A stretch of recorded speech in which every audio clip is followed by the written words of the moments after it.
Hi, Algebra 1. Welcome back. Today we are going to continue moving through Chapter 10. We'll be in Section 3, which is page 613 in your books. So have your books handy and your note handout or a piece of paper that you can take notes on as we go through this lesson. Today's lesson is going to be much shorter than yesterday's, so that gives you something to look forward to, I hope.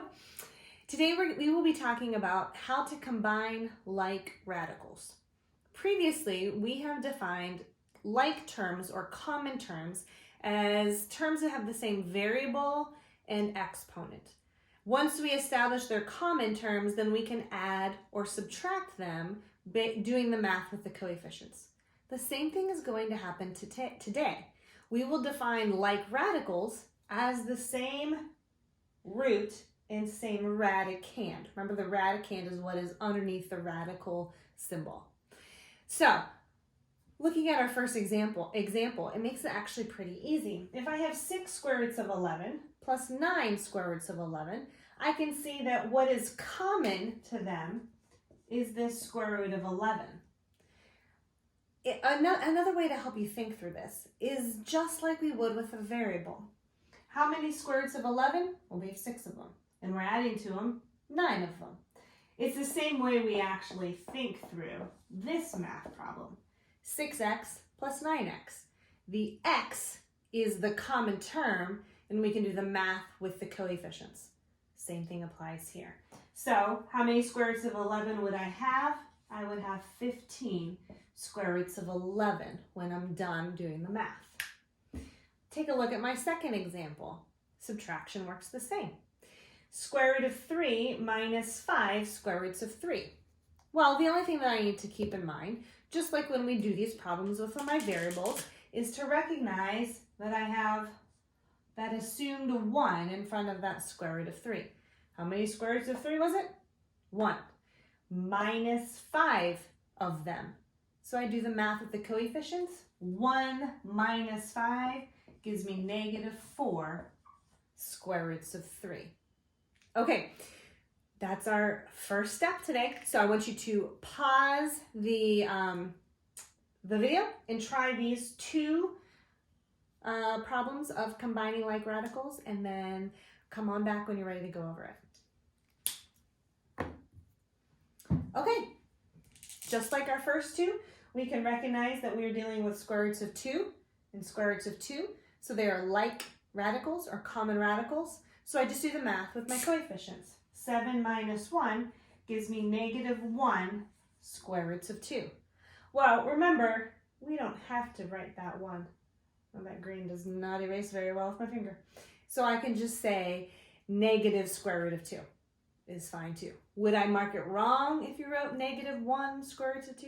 No, of course I wouldn't. Okay, let's look at the last one. We have 5 square roots of 5 plus 2 square roots of 5. Well, how many square roots of 5 would I have? 7 of them when it's all said and done, because those are like radicals. Okay, so far so good, right? Well, we're going to take it one step harder and take a look at this one. This time I have 5 square roots of 3 minus the square root of 12. Well, square root of 3 is not the same as square root of 12, so I do not have like terms. I can't combine them. We're done. Just kidding. I can't tell if they are like radicals until I've simplified all of them. So the square root of 3 is simplified. Square root of 12 is not. So we're going to go back a few days to remember how we break that down. The square root of 12 is the square root of 4 times the square root of 3. Well, the square root of 4, we pull out that perfect square, that's why we do it, is 2. So square root of 12 is simplified 2 square roots of 3. Well, now you can see that we actually do have common terms, common radicals. 5 square roots of 3 minus 2 square roots of 3, well, that would give me 3 square roots of 3 for my answer. Okay, so what we just added here is the necessary step of simplifying the radicals first and then doing the math with the coefficients. Okay, I want you to pause the video, try these 2 practice problems, and then we'll come back and go over them. Okay, as you can see in this problem, I do not have like radicals, but I should simplify because the square root of 7 is simplified, but the square root of 28 is not. 28 is 7 and 4. Remember, my goal is to pull out a perfect square. So this square root of 4 is 2. 2 times the 2 that was already there is 4 square roots of 7. So 2 square roots of 28 is the same as 4 square roots of 7. This is the more simplified version, and it helps because then I can see in this problem that I actually have like radicals. 4 square roots of 7 plus 4 square roots of 7 gives me a total of 8 square roots of 7 as my answer for this one. Okay, the next one. Square root of 32 is not the same as square root of 18, but I'm not sure if they are common terms until I've simplified both of them. So I can see that the square root of 32 is the square root of 16 and 2. And 18 is the square root of 9 and the square root of 2. So if I take out the perfect squares, square root of 16 is 4 times 5 is 20 square roots of 2. Square root of 9 is 3 times 4 is 12 square roots of 2. So once I've done my simplifying, I can see that they actually are like radicals, square root of 2. So I do the math with the coefficients. 20 minus 12 gives me, and I'm squeezing it in on the bottom, 8 square roots of 2. That's it for today's lesson. Short and sweet today. You have some suggested book problems on RenWeb as well as on the note handout.